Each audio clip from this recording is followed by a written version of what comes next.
మెడ మీద కత్తి అంటే నాకు సంఘటన గుర్తొచ్చింది. దాన్ని దాన్ని ముందు చెప్తా. సరిగ్గా నవంబర్ 29, 2009 కేసీఆర్ గారు ఆ రోజు తెలంగాణ వచ్చుడో కేసీఆర్ సచ్చుడో అని చెప్పి నిరాహార దీక్ష కూర్చున్న రోజు. ఆ రోజు మేమందరం కరీంనగర్లో ఉన్నాం. కరీంనగర్ నుంచి బయలుదేరి కేసీఆర్ గారు సిద్దిపేట పోవాలి. అక్కడ ఆమరణ దీక్ష కూర్చోవాలి. అది ఆ రోజు ప్రోగ్రాం.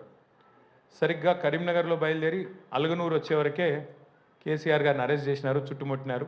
ఆయన తీసుకొని మమ్మల్ని అందరిని వెనకాల ఆపేసి వెళ్ళిపోయినారు. మేము కూడా వెనకాల ఆగిన మానేరు వాగు అవతల ఆపింది మమ్మల్ని. ఆపితే కూడా మేము దిగి దాని మీద పరిగెత్తుకుంటూ మేమందరం కూడా బ్రిడ్జ్ క్రాస్ చేసి అక్కడికి వచ్చేసరికి లిఫ్ట్ చేసేసినారు సార్ని.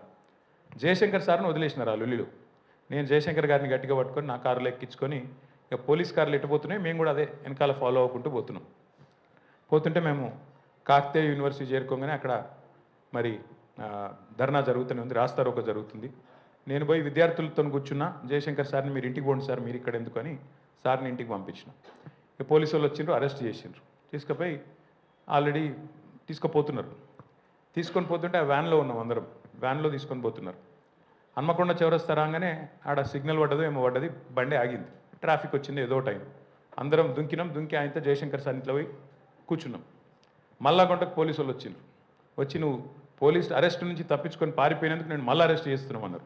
ఓకే, అరెస్ట్ చేసిండ్రు, కేసు పెట్టిండ్రు. తీసుకుపోయి మెజిస్ట్రేట్ గారి ముందు ప్రొడ్యూస్ చేసి జైలుకి పంపించిండ్రు. ఇది సరిగ్గా నవంబర్ 29 రోజు వరంగల్ జైల్లో ఆ రోజు రాత్రి అంతా అక్కడే గడిపినాం. పాపం జైలర్ గారు మంచోడు.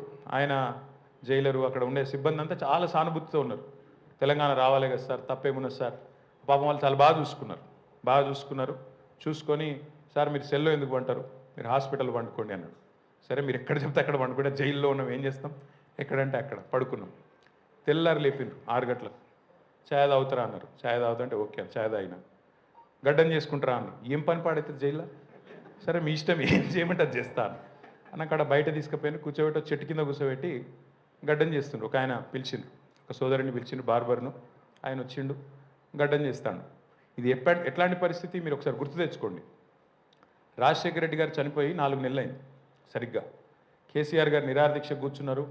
ఒక ఉద్విగ్నభరితమైన వాతావరణం రాష్ట్రం అంతా ఉంది. తెలంగాణ కావాలని, తెలంగాణలో వద్దని ఇంకో చోట, అట్లాంటి పరిస్థితున్న నేపథ్యం అది. ఆ గడ్డం గీస్తూ ఉన్నాడు ఆయన. ఆ సోదరుడు గడ్డం గీస్తున్నాడు. ఏదో ఒకటి ముచ్చట పెట్టాలి కదా. గడ్డం గీస్తున్నప్పుడు ఏం ముచ్చట లేకుండా ఎట్లుంటుంది. సరే గడ్డం గీస్తుంటే ఏ ఊరు తమ్ముడు అన్నాడు. కరెక్ట్ కత్తి ఇక్కడ ఉంది. పులివెందుల సార్ అన్నాడు. ఇక ముచ్చట బంద్. ఆడికి ఏం మాట్లాడతావు ఇంకా.